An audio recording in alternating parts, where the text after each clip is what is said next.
On with me now is Dr. Awal Alo. He's a law lecturer and Ethiopian analyst. Thanks for taking time to talk to us and Focus on Africa. How serious is this situation in Ethiopia? It is serious.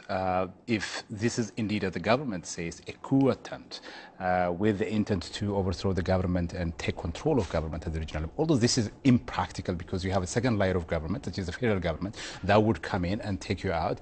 If this was the intent, and if there is a link between what happened in Bahar Dar and Addis Ababa, killing the chief of military general, and I think this is very significant. So is it a surprise, though, that this Brigadier Sige, that he did what he did?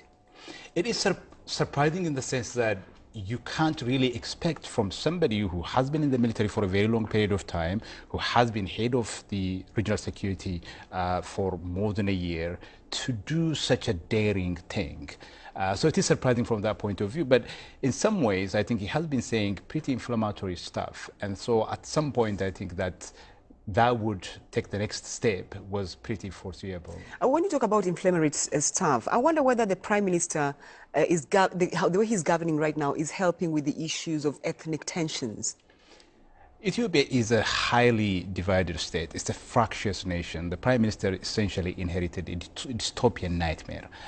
It's a country of about 70 plus different ethnic groups. Each of these groups have their own culture, their own language. Some of them have their own state. What happened over the course of the last 27 years is that because the grievances and the differences between the different nations were exploited politically, everybody considers themselves as the only victim over the course of the last 30 years. So everybody sees their own problem, but there is no common vision in terms of how the country can come together and move forward. So as a Prime Minister governing a country with that level of difference, where he is trying to steer through a difficult period of transition, this is a very difficult moment. What can he do?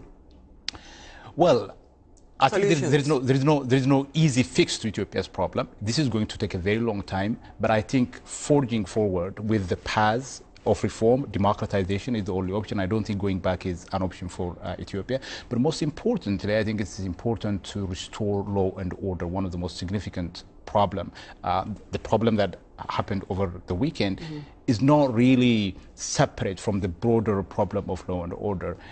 It is possible, I think, for securities in Ethiopia to have picked up something on what is going on in the Amhara region, increasing militarization, conflict with the regional states bordering the Amhara region. They should have known something about what is going on there. So there is a huge amount of patience to give the democratic experiment a chance, I think, in my view.